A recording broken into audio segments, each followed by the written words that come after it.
แม่ซื้อหยังอยู่บ้านไหนนี่แม่ชื่ออันแม่ว่าง แม่ว่างบ้าอยู่นบ้านดงค่าโอ้เมืองสนาคาม สนาคาม แท่ง เนาะ เวียงจันทน์โดยซึ่งว่าในมื้อนี้เนาะทางบริษัท VIP ของพวกเราได้มาแบ่งปันจากผู้ที่ว่าใช้ผลิตภัณฑ์คอดีๆของบริษัทของพวกเราตัวจริงเลย ซึ่งว่าแต่ก่อนนี่นะแม่มีปัญหาสุขภาพอย่างเดียวแต่ก่อนท่านแม่เป็นโรคเกาต์โรคคอโอ้โรคเกาต์หมายถึงว่าเจ็บตามข้อมือข้อตีนสิได้แม่ก็เจ็บโอ้แต่ก่อนนี่เป็นนักบ่แม่เป็นนักแม่นี่เป็นมาหลายปีแล้ว30กว่าปีแล้ว30กว่าปีโดยแล้วอาการมันเป็นจังได๋30กว่าปีนี่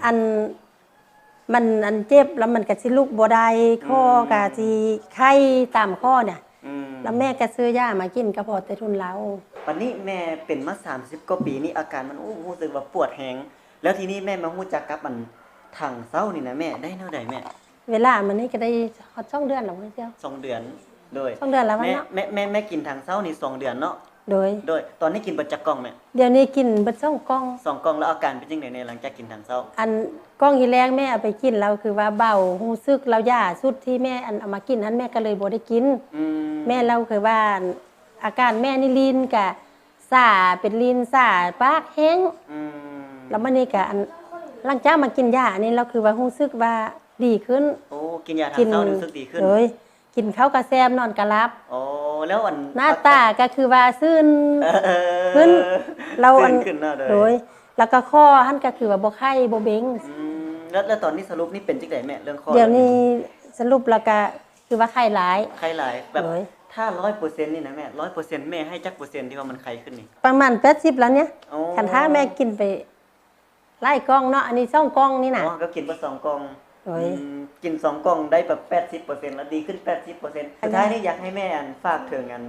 ท่านผู้ชมอยู่หรือว่ามีปัญหาเรื่องคอเนาะแม่เนาะมีปัญหาเรื่องสุขภาพที่ยังบ่ทันได้ตัดสินใจซื้อถังเซาคอดีๆนี่กินหรือว่ายังบ่ทันได้ทดลองอยากให้แม่นี่แบบแบ่งปันประสบการณ์ได้ว่ากินถังเซาแล้วมันดีแท้มันช่วยได้แท้เนาะอยากให้แม่ฝากถึงท่านผู้ชมโดยคันถ้าผู้ใดได้พบได้เห็นเนาะออกโทรทัศน์เนาะเป็นออกโทรทัศน์คันถ้าผู้ใดบ่ได้กินบ่ได้ใส่ให้ซื้อกินซื้อใส่ลองเบิ่งคือตู้ว่างนี่เนาะโดยเพราะว่ารู้สึกว่าดีหลายเนี่ยจำพวกลูกเกาโรคคอแล้วโรคภูมิแพ้แด้นี่ก็ไข้ภูมิแพ้ก็ไข้เนาะโดยตะกี้แม่นี่มันหายใจจักฮอบฮืดคือแบบเด็กน้อยเฮาเป็นฟอสน่ะฮอดน่ะแล้วรู้สึกว่าดีหั่นก็ได้โดย